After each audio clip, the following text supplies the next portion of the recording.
The iPhone 17 Pro Max, anticipated for release in September 2025, is shaping up to be Apple's most advanced smartphone to date.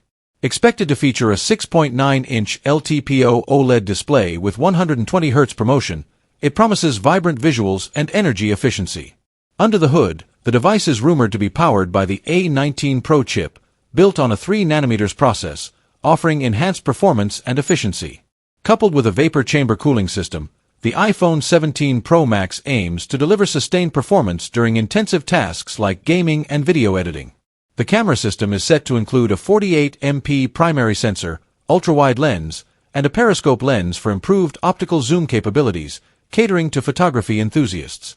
Additionally, the device is expected to support Wi-Fi 7 and feature a 4,800 mAh battery with 30W fast charging. Running on iOS 19, the iPhone 17 Pro Max is poised to offer a seamless and powerful user experience.